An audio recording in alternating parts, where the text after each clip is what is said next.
14 serving 8. The Tacloban native, na si Basa serving. Pao Soriano, a rare point for her.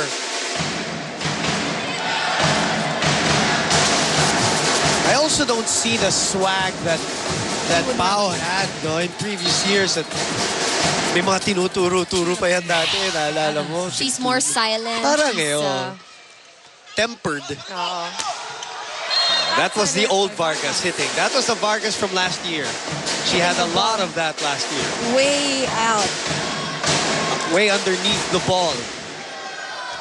Service. Snap of the wrist ang kinakapos last year. Improved on that this year as Pineda serves. This one a better one. Vargas off See the snap. 15 to 10. 15 serving 10 FEU. 2-2. Wins their first 2, loses their next 2. Adamson loses their first game, wins their next 3. Now they're in a dogfight. There's the first convincing hit from Pao Soriano. They'll be needing more of that. Look at this excellent set, excellent timing right in between the 2 blockers of FEU. Not only in between, paakyat pa lang yung blockers nila. Nakapalo na siya. Daniel, just the right power. Not the best attack, but still earns a point. 16-11, we have a timeout. Back at the arena in San Juan in a few minutes.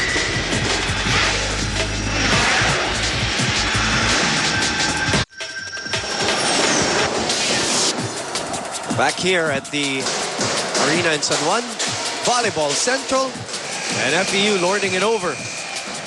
Adamson here, 16 serving 11. And by the way, let's remind you what we discussed top of the coverage. Michael Morada is not playing, has not played a single minute. Trishka Echeverri said that she's out on personal reasons, but she's here, she's in uniform. She was gassed out in that last match against La Salle, although she top scored with 15 points, 14 for Vargas. Oy! Pancake! The pancake dig. Can they save the point though? Talking about Adamson, let's see. Togonon, a left-handed hitter. Vargas putting a lot of, and a check ball. 17. Off the block. Naririnig mo yung mga instruction dito sa bench ng FEU. Oh, look at that. Vasquez with that, what they call a pancake dig. Mahirap yun, and it's a very difficult thing to do.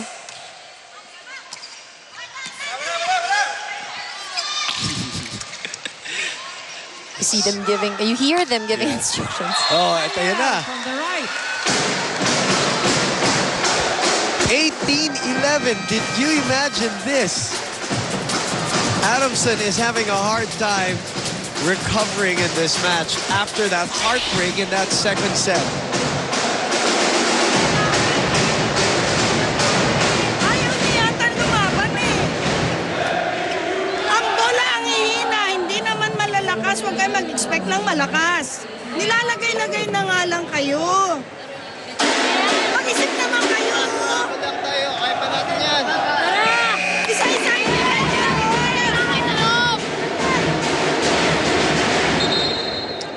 This Final Four race, and we are far from it, but it's going to be really interesting this year. We've been saying that as you look at Michael Morada on your screens. The lone veteran in that team, bunch of rookies, bunch of sophomores. You know, if I were the other teams, you know, I would actually think twice because you're looking at this team. Yep. Morada, the only veteran in the team, is not even on the floor. Yeah. And yet, you see these girls are really, you know, up to get a win against one of the strongest teams that we have here in Adamson. Adamson is looking demoralized right now, and the error again at the net by Togonon as Major Rojas looks at her target.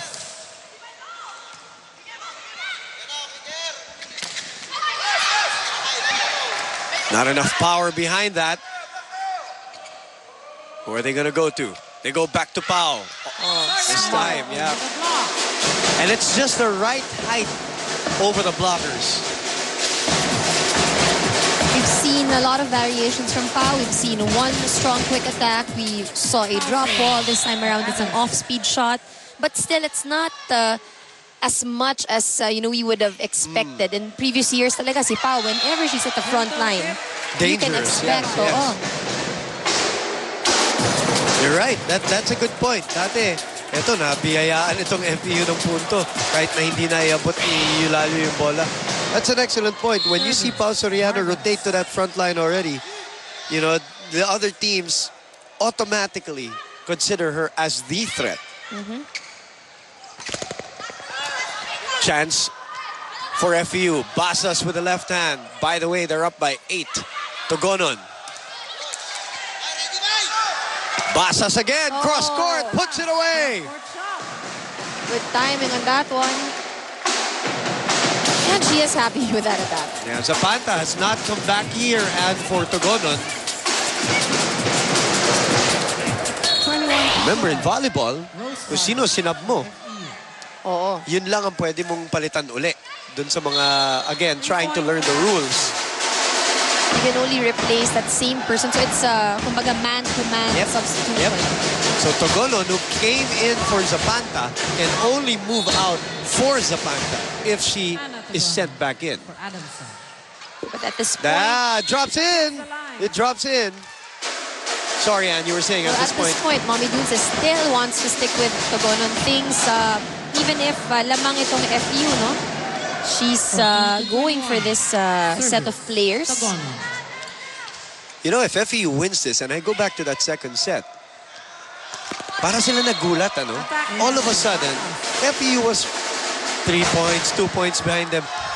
When you look up at the scoreboard, they were up 24-23. FEU was. And then they won the set. And Adamson has not been the same team since. Togonon. They were, I guess the expression would be, they were hit by a truck all of a sudden. Nice defense there for Adamson. It's not impossible, but Togonon slow on her feet on that dig. Everything is just really working well for the Lady Tamaraws. Even this off-speed shot from Basas. 22. Serving 15. That defeat to LaSalle has done wonders for the confidence of this FEU squad. That's one way of looking at it. Some teams would say, kapag natalo ka, you feel demoralized. But in the case of FEU, because of that game, ito yung naging outcome. Jampong Kinlog, team captain for Adamson. Angelica Kinlog getting ready for the serve.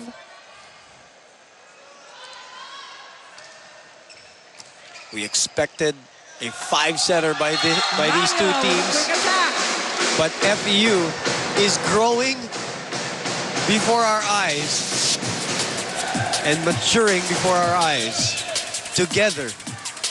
As Rojas comes in, Agno now their libero runs out. And we're back to watching Eulalia serve here. 23-16. That drops in. Adamson, do they have one last run in them? Cortel will come back to serve for Adamson.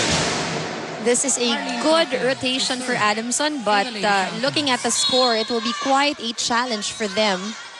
They need to make sure that they won't commit any errors and FEU doesn't score a point. You know what happened here? Adamson lost the first set, but they didn't look too bad. After that first set loss, parang okay, bawi tayo. In the second set, they started off really strong para dun sa mga kakapanood lang. And then all of a sudden, tingin nila sa likod nila, andun na yung FEU mahabol, linamangan sila at set point. And now we are at match point. And you see, no matter who Coach Ness pulls out from the bench, and in this case, si Bagang delivers her point, making their playing time worth it. Chance for Adamson here to try to delay FEU's march into a win. Bad set. Oh, still Free good. ball. Pineda, too close to the net. Oh, Agno with a save. Tremendous effort for FEU. Pineda. Oh, And that's it. FEU puts it away on an error by Sheila Pineda. And the amazing thing about this, it's straight sets. And it's FEU's floor defense that saved that point. And That's right. They had very scrappy defense. You see, the coverage was there. They didn't give up, even if it seemed already impossible for the ball to be kept alive. without Micah Morata, who was in uniform, and watching her very young teammates win it in 3 sets, FEU incredibly happy right now. They break a 2-game losing streak. And they go up and tie Adamson 3-2 with the team standings. We will be back to wrap this baby up.